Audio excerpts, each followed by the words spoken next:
بسم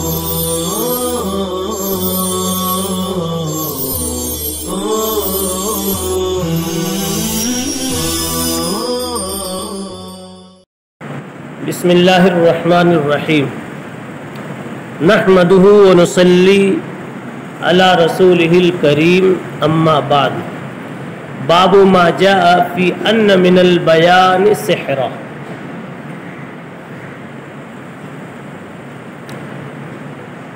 ان احادیث کا ذکر جو اس سلسلے میں وارد ہے کہ بعض بیان جادو ہوا کرتے ہیں۔ حدیث میں یہی لفظ ارشاد فرمایا گیا ہے جو یہاں ترجمۃ الباب میں مصنف نے ذکر فرمایا ہے، ان من البیان سحرا۔ بعض بیان جادو ہوتے ہیں، یعنی بعض لوگوں کے بیان میں جادو جیسی تاثیر ہوتی ہے۔ اب اس میں بیان کی مذمت ہے یا مدح ہے یہ جاننا۔ اس کو جاننے سے پہلے آئی ہوئی روایت کو سمجھیں، جس سے یہ معلوم ہوگا کہ یہ جملہ رسول اللہ صلی اللہ علیہ وسلم نے کس موقع پر ارشاد فرمایا تھا۔ اصل میں دو اجنبی آدمی آئے حضور پاک علیہ الصلوۃ والسلام کی خدمت میں، اور دونوں نے ایک دوسرے کے بارے میں کبھی تو دوسرے کی مذمت اور اس کے اختلاف میں، اس کے خلاف میں خوب جم کر کے بات کی، اور کبھی تو اس کے فیور میں اور اس کی تعریف میں خوب جم کر کے بات کی۔ تو ان کے جب بات کا انداز یہ دیکھا کہ یار یہ تعریف کرنے پہ آیا تو ایسی تعریف کیا کہ اس کو سب کچھ بنا دیا، اور مذمت کرنے پہ آیا تو مذمت بھی اسی درجے کی کر ڈالی، تو کہ طبیعت پر دونوں کا اثر پڑ جاوے۔ تو اس موقع پر رسول اللہ صلی اللہ علیہ وسلم نے ارشاد فرمایا، ان من البیان سحرا۔ دیکھیے، رجلین عن ابن عمر ان رجلین قدیما، دو آدمی آئے رسول اللہ صلی اللہ علیہ وسلم کے زمانے میں، ایک کا نام عمرو تھا، ایک کا نام زبرقان تھا۔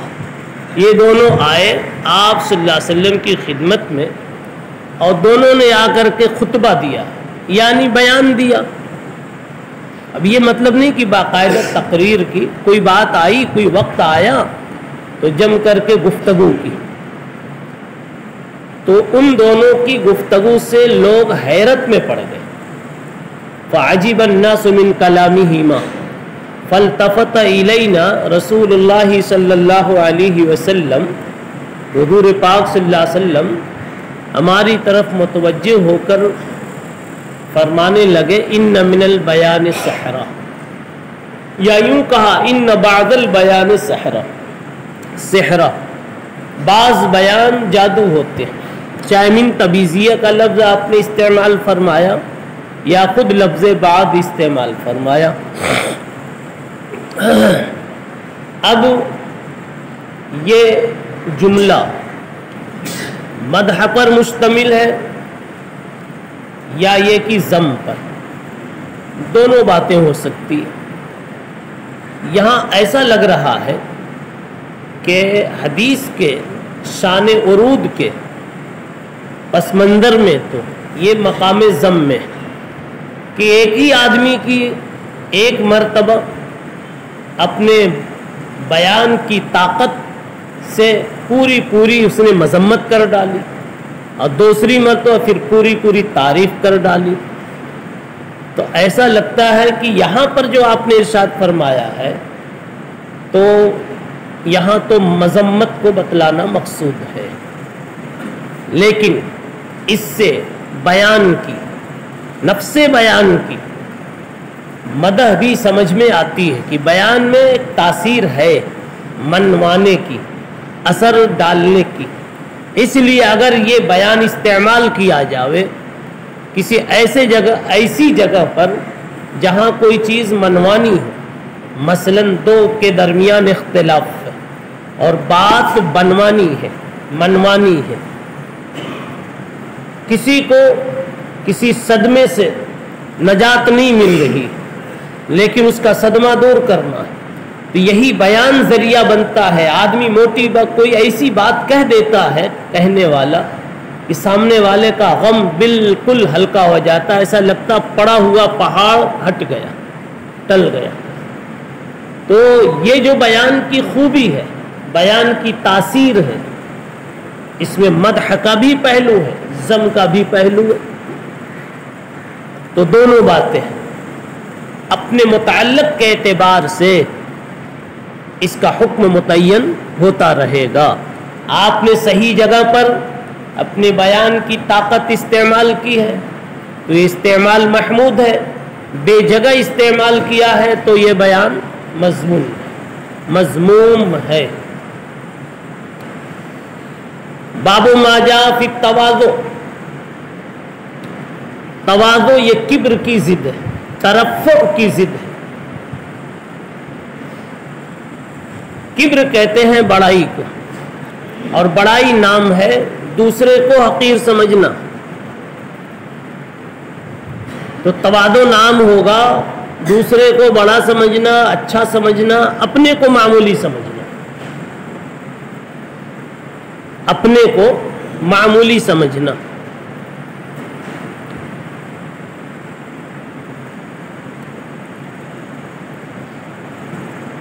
تواضع انسان کا بنیادی اخلاقی وصف ہے. علامہ ابن قیم رحمۃ اللہ علیہ نے فرمایا ہے، اور ہمارے حضرت حاجی امداد اللہ مہاجر مکی رحمۃ اللہ علیہ نے بھی یہی بات فرمائی. ابن قیم فرماتے ہیں تمام اخلاق حسنہ کی اصل تواضع. حاجی صاحب رحمۃ اللہ علیہ فرماتے ہیں تمام جھگڑوں کے ختم ہونے کی اصل اور بنا تواضع ہے، اور تمام جھگڑوں کا سر چشمہ کبر ہے. جھگڑے ہوئے، دو آدمی میں سے ایک کوئی چھوٹا بن جائے، جھگڑا دب جاتا. اختلافات ہمیشہ تواضع کے فقدان کی وجہ سے ہوا کرتے ہیں. رسول اللہ صلی اللہ علیہ وسلم نے امت کو تعلیم دی، جو جتنی تواضع اختیار کرتا ہے اللہ اس کو اتنی بلندی نصیب فرماتے ہیں. من تواضع للہ رفعہ اللہ. لیکن تواضع میں بھی للہ کی قید اور شرط مطلوب ہے. کوئی اس لیے تواضع کرے کہ میں تواضع والا کہا جاؤں کہ بہت متواضع ہے، یہ للہ نہیں ہے، یہ تو للتقول ہے، کہے جانے کے لیے. للشہرۃ والسمعہ للاشتہار والریاء، یہ تو اس لیے.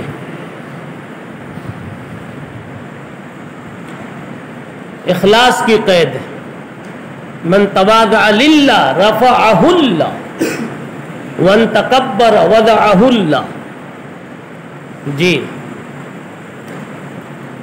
حدیث آ رہی ہے، رسول اللہ صلی اللہ علیہ وسلم فرماتے ہیں ما نقصت صدقۃ من مال. تین باتیں یہاں ارشاد فرمائی جا رہے ہیں بڑے اہتمام سے. نمبر 1، صدقہ مال کم نہیں کرتا. بڑی پیاری حدیث ہے. دکھتا تو ہے کہ صدقہ کیا تو مال کم ہوا، مگر مال کم نہیں کرتا صدقہ. وما زاد اللہ رجلا بعفو الا عزا. کسی کو معاف کر دینے سے عزت کم نہیں ہوتی بلکہ بڑھتی ہے. معاف کر دینے سے، بدلہ نہ لینے سے عزت میں اضافہ ہوتا ہے. اور صدقے کا بھی یہی حاصل ہے کہ صدقہ کرنے سے مال کم نہیں ہوتا، اصل یہ نہیں بتانا ہے، بلکہ مال بڑھتا ہے. وَيَمْحَقُ اللَّهُ الرِّبَا وَيُرْبِي الصَّدَقَاتِ. اللہ تعالیٰ صدقات کو بڑھاتے ہیں. وَمَا تَوَاضَعَ أَحَدٌ لِلَّهِ إِلَّا رَفَعَهُ اللَّهُ. کوئی اللہ کے لیے تواضع کرتا ہے تو اللہ تعالیٰ اس کو بلندی نصیب فرماتے ہیں. آپ اگر غور کریں گے تو رسول اللہ صلی اللہ تعالی علیہ وسلم کی ساری بلندیوں میں آپ کی تواضع کو دخل ہے، آپ کی ابدیت کو دخل ہے. جتنی زیادہ ابدیت ہوگی اتنی زیادہ تواضع ہوگی. ایک اللہ والے کو کسی نے کہا، او ریاکار، کب تک ریاکاری کرتے رہو گے؟ تو انہوں نے انتقام نہیں لیا، بس اتنا کہا، میرا اصلی نام واقعی تم نے سمجھا، تم نے پایا، تم نے لیا. اب تک واقعی ہم کو اخلاص نہیں آیا. دیکھو کیسے پی گئے. اور ہم کو اور آپ کو اگر کہہ دے تو کم زبان نہ ہیلے تو کم سے کم چہرہ تو بگڑ ہی جائے گا، ابوسن کم تریرا ہو جائے گا. خیر، چہرہ بگڑنے نہ بگڑنے سے حکم متعلق نہیں ہے. اب اس کی وضاحت میں کرتا ہوں. اگر آپ کو کسی نے ریاکار کہہ دیا یا کوئی اس طرح کا اور غیر واقعی جرم آپ سے منسوب کر دیا اور آپ کے چہرے پہ اثر دکھ گیا، پھیکا پڑ گیا، یہ نہیں کہا جائے گا کہ آپ کو برا لگ گیا. کوئی ضروری نہیں ہے. کبھی برا لگتا ہے، اس وجہ سے ہوتا ہے، اور کبھی وہ طبعی اثر ہوتا ہے. یعنی آپ نے برا مانا نہیں، لیکن طبیعت پر ایک اثر ہو گیا. طبعی اثرات ہوتے جی. اور طبعی اثرات کے لیے اسکار کے اوپر کوئی شرعی حکم متحقق نہیں ہوتا جب تک کہ اس کے مقتضا پر عمل نہ کیا جاوے. اب اگر آپ کو کوئی ایسے کہہ دے اور آپ بھی اس کے بارے میں غلط سوچنے لگے، بولنے لگے، ابھی اس کے مقتضا پہ عمل ہوا، اب یہاں سے احکام لگنے شروع ہو جائے گا. وفی الباب عن عبد الرحمن ابن عوف و ابن عباس و ابی قبشہ الانماری و اسمہ عمر بن سعد هذا حدیث حسن صحیح. باب ما جاء فی الظلم، ظلم کا بیان. ظلم نام ہے وضع الشیء فی غیر محلہ کا. ظلم عدل کی ضد.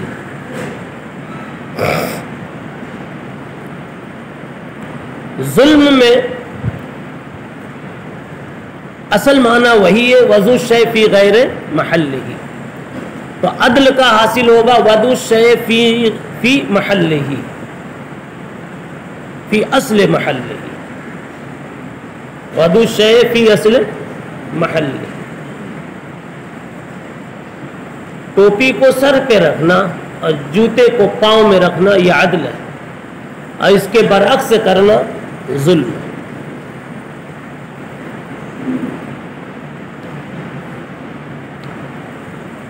عدل اسی لیے برابری کو بھی کہتے ہیں کہ برابری میں جب سب کا حق جتنا جتنا ہے، جو ہے وہ دیا جاوے تو برابری ہو گئی. یہ عدل بھی ہو گیا، ہر ایک کا حق ہر ایک کو اس کی جگہ پہ رکھا بھی گیا. اور ظلم کہتے ہیں کسی کا حق دبانا. ایک کا دباؤ گا، ایک دباؤ گے تو ایک کا بڑھے گا. خیر، یہ لفظ کوئی نیا نہیں آپ کے لیے. فرمایا جناب رسول اللہ صلی اللہ علیہ وسلم نے الظلم ظلمات یوم القیامہ، ظلم ظلمات ہے، ظلم قیامت کے دن اندھیروں کی شکل میں آئے گا، یعنی ظلم کی وجہ سے انسان کئی اندھیروں میں مبتلا ہوگا۔ جہاں جہاں اہل ایمان کو، اہل تقوی کو نور نصیب ہوگا، روشنی نصیب ہوگی، وہاں یہ اندھیروں میں بھٹک رہا ہوگا، پریشان ہو رہا ہوگا، مثلا پل صراط وغیرہ پر۔ اور جب اس کے سامنے حساب کتاب کی باری آئے گی تو جیسے آدمی اندھیرے میں پریشان ہوتا ہے، یہ بھی سخت پریشان ہوگا۔ یہ دوسرا مطلب اس کا۔ باب ما جاء فی ترک العیب للنعمہ، اللہ کی کسی نعمت کو عیب نہیں لگانا چاہیے، اللہ کی کسی نعمت کو عیب نہیں لگانا چاہیے، پسند آئے تو استعمال کرو، مزاج اس سے نہیں ملتا تو استعمال نہ کرو، عیب مت لگاؤ۔ یہ اس کا حاصل، اللہ کی کسی بھی نعمت، کھانے کی نعمت جیسے کھانا، دانا، کپڑا، مکان، نعمت کو عیبدار مت کہو۔ یہ کہہ سکتے ہو یہ مجھے نہیں چلتا، یہ نہیں چلتی، یہ مجھے پسند نہیں آتی، یہ نہیں کہ یہ خراب ہے، یہ کھانے کے لائق نہیں ہے، یہ عیب لگانا ہوا۔ مثلا کڑی بن گئی مدرسے میں، نہیں کھانا ہے مت کھاؤ، لیکن اسے عیب دار مت کہو۔ جی حضرت ابو ہریرہ رضی اللہ تعالی عنہ فرماتے ہیں ما عاب رسول اللہ صلی اللہ علیہ وسلم طعاما قط کان اذا اشتہاہ اکلہ والا ترکہ۔ نبی پاک صلی اللہ علیہ وسلم نے کسی کھانے کو کبھی عیب نہیں لگایا۔ کان اذا اشتہاہ اکلہ، خواہش ہوتی تو کھا لیتے، والا ترکہ، ورنہ چھوڑ دیتے۔ اس لیے یہاں پر ایک بات یہ بھی یاد رکھیں، جب دیکھیں کہ مہمان فلاں آئٹم نہیں اٹھا رہا ہے، اس کے سامنے ہے پھر بھی نہیں لے رہا ہے، اور ایک آدھ مرتبہ کہنے کے بعد بھی نہیں چھو رہا ہے، تو آپ ضد مت کرو۔ بہت ممکن ہے کہ اس کو وہ پسند نہ ہو، کوئی ضروری نہیں ہے کہ جو آپ کو پسند ہے وہ آپ کے ساتھی کو بھی اور آپ کے مہمان کو بھی پسند ہو، اور ہر آئٹم سے کھلانا اور کھانا بھی کوئی ضروری نہیں۔ بعض مرتبہ کھانے والے کھلانے والے کہہ دیتے ارے بھائی اس کا بھی حق ہے، آخرت میں سوال کرے گا، ایسا کچھ نہیں ہے۔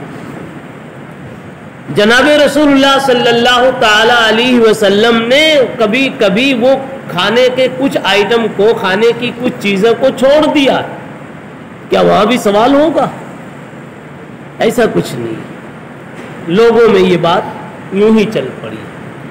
باب ما جاء فی تعظیم المومن، مومن کی تعظیم کا بیان۔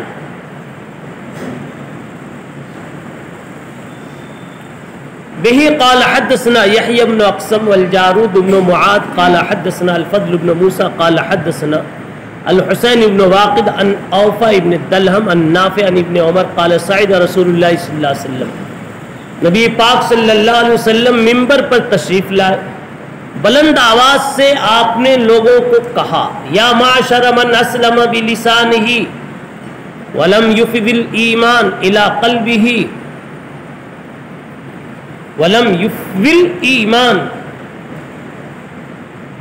اے وہ لوگوں کہ جو ابھی صرف زبان سے ایمان لائے اسلام زبان سے قبول کیا، ایمان دل تک نہیں پہنچا، مسلمانوں کو تکلیف مت دو، ان کو عار مت دلاؤ، ولا تتبعوا عوراتہم، اور ان کی پوشیدہ باتوں کے پیچھے مت پڑو، یعنی ان کے عیوب کی تلاش میں نہ لگو، اس لیے کہ جو اپنے مسلمان بھائی کے عیب کی تلاش میں رہتا ہے اللہ تعالیٰ اس کے عیب کی تلاش میں لگ جاتے ہیں، اللہ تعالیٰ اس کے عیب کی تلاش میں لگ جاتے ہیں، اور اللہ جس کے عیب کی تلاش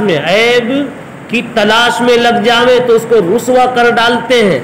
وَلَوْ فِي جَوْفِ رَحْلِهِ، اگرچہ وہ اپنے گھر کے اندر ہی میں ہو، کجاوے کے پیٹ میں ہی کیوں نہ ہو، یعنی اگرچہ کہ وہ اپنے گھر میں ہو، گھونسلے میں ہو، کوٹھری میں ہو، اللہ تعالیٰ اس کو رسوا کر دیتے ہیں۔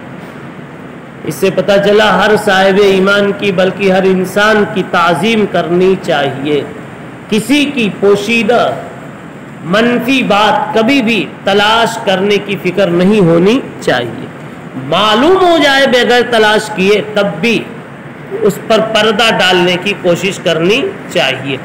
ایک اور حدیث پیش کی امام ترمذی رحمۃ اللہ علیہ نے، کہتے ہیں وَنَظَرَ ابن عمر یوماً الی البیت، ابن عمر نے ایک مرتبہ بیت اللہ کو دیکھا، دیکھ کر کے کہا ما اعظمک واعظم حرمتک والمؤمن اعظم حرمتا عند اللہ منک۔ حضرت ابن عمر نے بیت اللہ کو دیکھ کر کہا تیری عظمت کا کیا کہنا اور تیری حرمت کا کیا کہنا، لیکن پھر بھی مومن کی حرمت اللہ کے نزدیک اے کعبہ تجھ سے بھی بڑھ کر ہے۔ اگر کسی مومن کی عزت بگاڑو، سمجھا، تو وہ اتنا بڑا گناہ ہے کہ کعبۃ اللہ گرا دو تو اتنا بڑا گناہ نہیں ہوگا،